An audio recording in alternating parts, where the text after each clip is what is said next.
Shalom adik-adik. Selamat hari Minggu.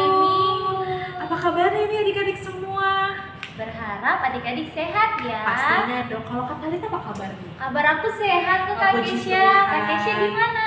Luar biasa, sehat, bahagia, sukacita karena pada pagi hari ini kita mau beribadah ya. Iya, kita mau betul memuji sekali. dan Kita memuliakan nama memuji Tuhan. Adik-adik, jangan lupa persiapan Alkitab dan persembahannya ya.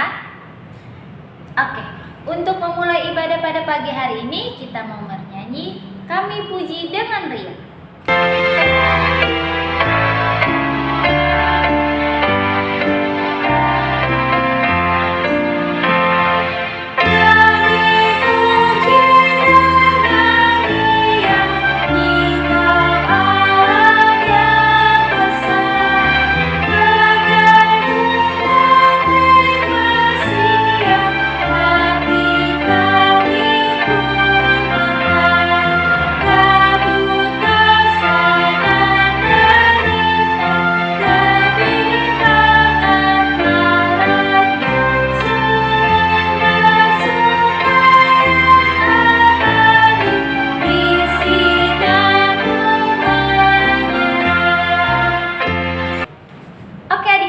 Mari kita lipat tangannya, tutup matanya, kita mau berdoa. Selamat pagi ya Tuhan, terima kasih untuk kasih setiamu pada pagi hari ini. Tuhan boleh memberi kesempatan kepada kami dan adik-adik untuk beribadah walaupun hanya melalui YouTube. Ya Tuhan, biarlah ibadah kami ini dari awal, pertengahan, hingga akhir Kau berkati. Terima kasih ya Tuhan, haleluya, amin. Amin. Adik-adik, selanjutnya kita mau memuji Tuhan. Kita mau menyanyi lagu dari Kidung Ceria 136, Kitab Suci Hartaku, baik yang pertama dan yang kedua.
Shalom adik-adik, selamat hari Minggu. Senang sekali Kakak Iren bisa berjumpa lagi dengan adik-adik, berkumpul bersama-sama untuk mendengarkan firman Tuhan. Tapi sebelumnya, Kakak Iren mau ajak adik-adik untuk berdoa. Kita lipat tangan, kita tutup mata, kita satu dalam doa. Tuhan Yesus yang baik, terima kasih Tuhan sudah berkati kami, supaya kami hari ini dapat memuji dan memuliakan nama Tuhan. Sebentar, kami akan membaca sedikit dari firman-Mu. Kiranya Engkau berkati hati, telinga, dan pikiran kami, supaya kami dapat mengerti firman Tuhan yang disampaikan, dan kiranya apa yang boleh kami dengar pada hari ini dapat menjadi renungan dalam kehidupan kami sehari-hari. Bicaralah ya Bapa, karena kami telah siap mendengar.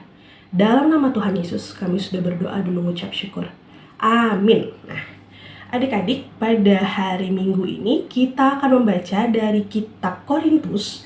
Bacaan kita pada hari ini terambil dari 2 Korintus 3 ayatnya yang ke-12 sampai dengan yang ke-18. Kakak Iren ulangi lagi, kita membaca dari kitab 2 Korintus 3 ayatnya yang ke-12 sampai dengan yang ke-18. Kalau misalnya sudah ketemu, kita baca bersama-sama ya. 2 Korintus 3 ayatnya yang ke-12 sampai dengan yang ke-18. Karena kami mempunyai pengharapan yang demikian, maka kami bertindak dengan penuh keberanian. Tidak seperti Musa yang menyelubungi mukanya supaya mata orang-orang Israel jangan melihat hilangnya cahaya yang sementara itu. Tetapi pikiran mereka telah menjadi tumpul, sebab sampai pada hari ini selubung itu masih tetap menyelubungi mereka. Jika mereka membaca perjanjian lama itu tanpa disingkapkan, karena hanya Kristus saja yang dapat menyingkapkannya. Bahkan sampai pada hari ini, setiap kali mereka membaca kitab Musa, ada selubung yang menutupi hati mereka. Tetapi apabila hati seorang berbalik kepada Tuhan, maka selubung itu diambil daripadanya. Sebab Tuhan adalah roh, dan di mana ada roh Allah, di situ ada kemerdekaan. Dan kita semua mencerminkan kemuliaan Tuhan dengan muka yang tidak berselubung. Dan karena kemuliaan itu datangnya dari Tuhan yang adalah roh, maka kita diubah menjadi serupa dengan gambarnya dalam kemuliaan yang semakin besar. Demikian pembacaan firman Tuhan pada hari ini. Terpujilah Tuhan Yesus Kristus. Haleluya. Nah, adik-adik, pasti adik-adik tahu dong sama yang namanya peraturan atau aturan. Nah, peraturan atau aturan adalah suatu hal yang harus kita patuhi dan kita laksanakan. Nah, aturan itu berfungsi sebagai hal yang kalau misalnya kita langgar, biasanya nanti ada hukumannya atau ada akibatnya. Nah, pasti adik-adik, bahkan kakak Iren juga, kita nggak suka yang namanya diomelin.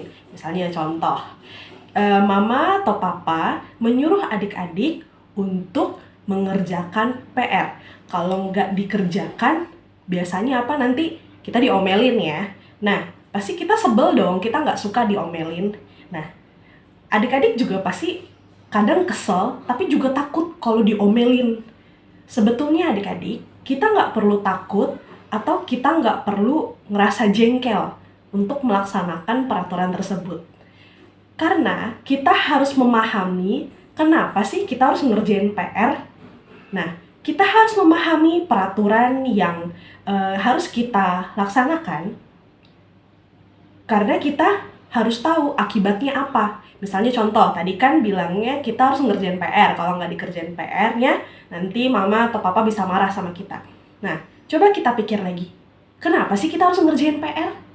PR itu PR itu dikasih sama guru ke kita supaya kita mengerjakannya di rumah. Selain untuk menambah nilai, PR itu juga dapat berfungsi sebagai sarana bagi kita untuk berlatih kembali tentang ilmu yang sudah diajarkan oleh guru di sekolah, supaya kita dapat lebih paham dan lebih mengerti.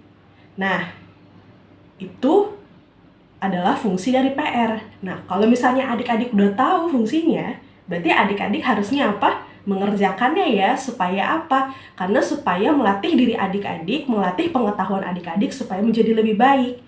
Nah, berarti dari kasus ini kita bisa belajar bahwa kita harus paham kenapa kita harus melakukan sebuah peraturan tanpa kita harus takut akan hukuman atau sanksi yang diberikan kalau misalnya kita nggak melakukan peraturan tersebut. Contoh berikutnya deh, kan sekarang lagi masa pandemi adik-adik. Pastinya kita kalau misalnya keluar harus pakai apa? Pakai masker, betul. Nah, kalau misalnya kita, nih pergi ke mana ya? Pergi ke mall. Kalau misalnya kita pergi ke mall, pasti kita tidak boleh masuk kalau tidak pakai masker. Mungkin ada beberapa yang ngomel, kenapa sih? Kan padahal kan aku udah divaksin, harusnya aku nggak apa-apa dong kalau aku nggak pakai masker, aku ngerasa sehat tuh, aku nggak ngerasa sakit. Nah, karena dilarang tidak boleh masuk, maka kita akan jadi apa? Jadi kesel, jadi sewot. Padahal harusnya kita tahu dulu kenapa sih kita harus pakai masker sebelum masuk ke mall, supaya kita dapat mengontrol penyebaran virus yang beredar meskipun kita berada di kerumunan. Fungsi masker juga melindungi kita dari virus yang masuk lewat udara. Makanya kenapa kalau misalnya masuk ke mall atau masuk ke tempat umum atau kemanapun harus senantiasa pakai masker supaya kita aman dan terlindungi dari virus. Jadi jangan kesel atau ngomel ya kalau misalnya kita dihukum atau dikasih sanksi karena tidak melaksanakan peraturan. Contoh berikutnya lagi nih ya. Misalnya kita cuci tangan sebelum makan. Kalau misalnya kita nggak cuci tangan, kita nggak dibolehin makan. Nah, berarti kita harus pahami dulu ya, kenapa kita harus cuci tangan sebelum makan. Nah, karena tangan kita apa adik-adik? Tangan kita sudah menyentuh berbagai macam benda, berbagai macam barang, sehingga terkontaminasi oleh kuman. Nah, karena makanan itu akan masuk ke mulut, akan masuk ke dalam tubuh, maka tangan kita harus dicuci dulu supaya apa? Supaya kuman-kuman yang nempel di tangan bisa hilang, ya, bisa bersih, bebas dari kuman sehingga kita pas makan kumannya nggak ikut masuk ke dalam tubuh. Jadi bukan karena pokoknya kamu kalau nggak cuci tangan kamu nggak boleh makan deh. Jangan takut di situnya adik-adik ya, tapi harus pahami dulu kenapa kamu harus cuci tangan sebelum makan. Nah, semua contoh-contoh yang Kak Iren kasih itu adalah gambaran besar dari cerita yang bacaan dari Alkitab yang kita baca pada hari ini. Nah, tadi kan kita sudah baca 2 Korintus 3 ayat 12 sampai 18. Nah, di bacaan kali ini kita diajak untuk mengenal Rasul Paulus dan teman-temannya dalam memberitakan Injil pada masa itu. Nah, Paulus mengajarkan tentang peraturan yang dibuat seperti 10 hukum perintah Allah. Kebanyakan orang takut karena ketika dibilang jangan melakukan hal-hal yang Tuhan gak suka, nanti Tuhan marah, nanti Tuhan hukum. Orang terlalu takut akan hukuman tersebut. Padahal yang harus dilihat adalah kenapa sih peraturan itu apa? Tuhan tidak akan mungkin membuat peraturan tanpa ada sebab akibatnya. Betul? Sampai sini paham ya adik-adik ya? Nah, salah satu cara agar umat manusia dapat mengikuti peraturan-peraturan tersebut adalah dengan memahami sebab dan akibatnya. Sama seperti contoh simpel yang tadi udah Kak Iren kasih ya ke adik-adik ya, tentang kenapa kita harus ngerjain PR, kenapa kita harus cuci tangan sebelum makan, kenapa kita harus pakai masker saat di luar ruangan, kenapa kita harus jaga jarak, dan lain sebagainya. Kak Iren harap adik-adik dapat memahami bahwa firman Tuhan yang diajarkan pada hari ini mengajarkan kepada adik-adik bahwa kita sebagai umat manusia harus paham dan mengerti maksud dari perkataan perintah Tuhan. Karena dengan kita memahaminya, kita tidak akan takut jika kita kena hukuman. Justru, jika kita paham, kita akan dengan sukarela, dengan sukacita, dan dengan kerendahan hati untuk menuruti segala perintah Tuhan. Senang untuk melaksanakannya, dan tentu saja menyenangkan hati Tuhan. Pada hari Minggu ini, Kakak Iren tentu saja akan memberikan tugas kepada adik-adik. Tugasnya adalah adik-adik membuat tulisan di selembar kertas, tulis tentang peraturan yang harus dipatuhi. Kalau tadi kan Kak Iren ngasih contohnya, kenapa kita harus cuci tangan? Supaya kita terbebas dari kuman. Nah, adik-adik bikin contoh lainnya, misalnya kayak tadi kenapa kita harus mengerjakan PR? Karena kalau kita mengerjakan PR, nanti kita bisa berlatih dan lebih pintar lagi ya. Nah, seperti itu adik-adik. Nah, jadi tugas pada hari ini menuliskan 1 atau 2 peraturan dan apa fungsi dari peraturan tersebut. Kakak Iren tunggu tugasnya, nanti difoto terus nanti dimasukkan ke grup WhatsApp. Ditunggu paling lambat dikumpulkan sampai jam 8 malam nanti. Itu saja yang Kak Iren mau sampaikan pada hari Minggu ini. Sekarang kita tutup Alkitab kita satu di dalam doa, mari kita berdoa. Tuhan Yesus yang baik, terima kasih. Pada hari ini kami sudah belajar dan mengerti tentang firman Tuhan yang sudah disampaikan oleh Kak Iren. Pada hari ini kami mau bersyukur dan berterima kasih, Tuhan masih sayang pada kami, Tuhan masih memberikan kami kesehatan, masih memberikan kami pengertian, agar kami dapat memahami isi dari firman Tuhan. Tuhan ampunilah dosa dan kesalahan kami, jika kami masih suka bersungut-sungut, masih suka merasa takut, dan tidak mengikuti peraturan yang ada. Bapa, kiranya Engkau memberkati kami, memberkati hati kami, memberikan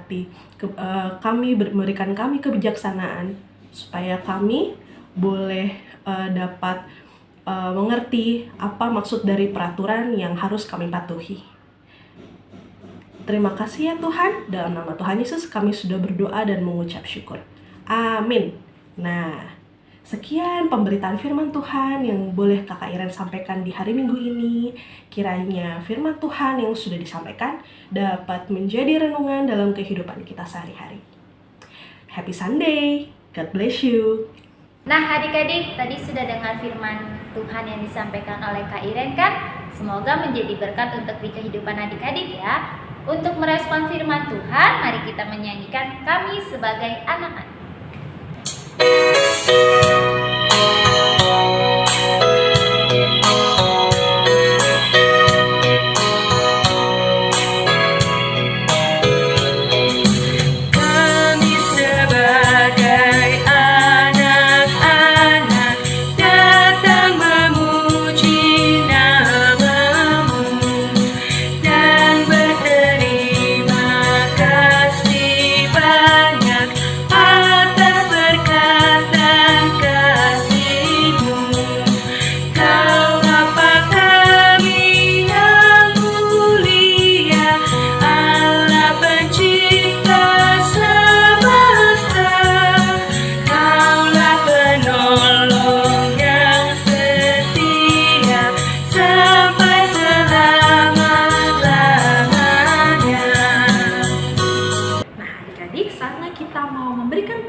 Sebelumnya bagi adik-adik yang mau memberikan persembahannya bisa dititipkan melalui mama papa, juga bisa ditransfer ke gereja, atau juga bisa scan barcode yang tersedia di bawah ini.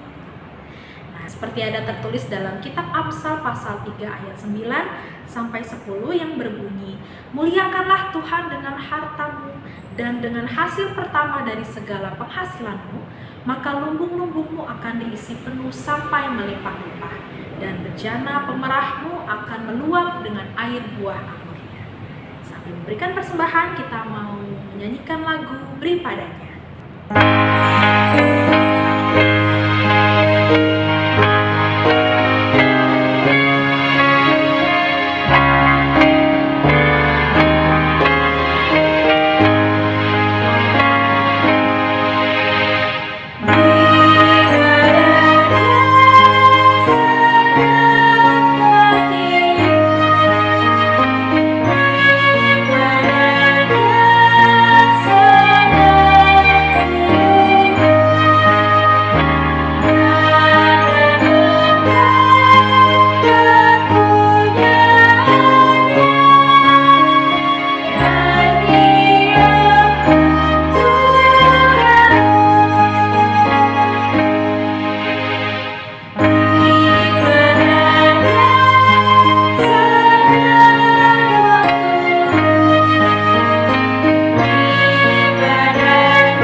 Ya Allah Bapa yang bertahta di dalam kerajaan surga, terima kasih Tuhan atas berkat dan penyertaan-Mu. Kami sudah memberikan persembahan, kiranya Engkau mau memberkati persembahan yang sudah diberikan ini Tuhan, agar menjadi berkat untuk memperluas kerajaan-Mu di muka bumi.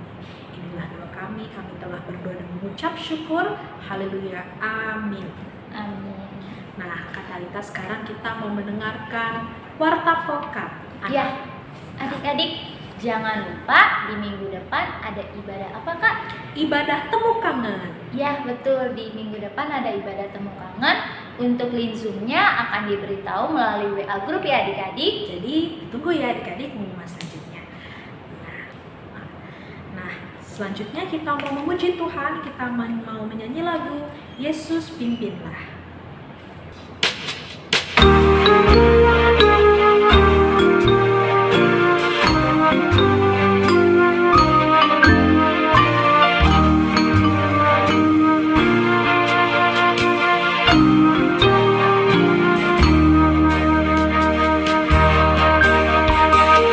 Yesus pimpinlah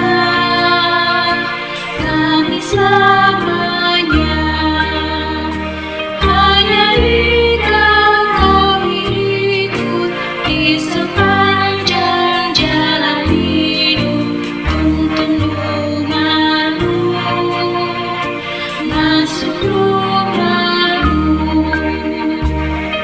Oke adik-adik, kita mau berdoa untuk mengakhiri ibadah ini. Mari lipat tangannya, tutup matanya, kita mau. Ya Tuhan, terima kasih untuk ibadah pada pagi hari ini boleh berjalan dengan baik. Biarlah ibadah yang kami boleh laksanakan ini berkenan di hadapan-Mu. Dan Kau berkati juga ya Tuhan di setiap kami untuk aktivitas kami pada pagi hari ini hingga malam hari nanti. Berkati ya Tuhan. Terima kasih ya Tuhan. Haleluya. Amin. Amin. Nah, sebelum menutup ibadah kita pada pagi hari ini, kita mau sekali lagi memuji Tuhan, kita mau menyanyi lagu Sudah Waktunya.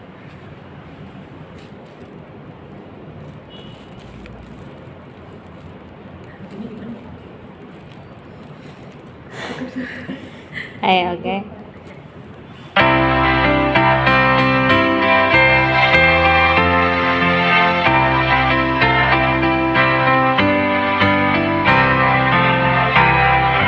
Sudah waktunya dan kita pulang, kita berangkat dari dunia.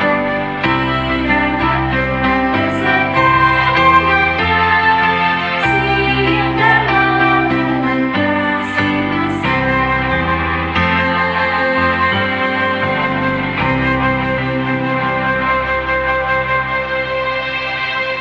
Sekian ibadah kita pada pagi hari ini. Selamat hari Minggu. Tuhan Yesus memberkati. Dadah.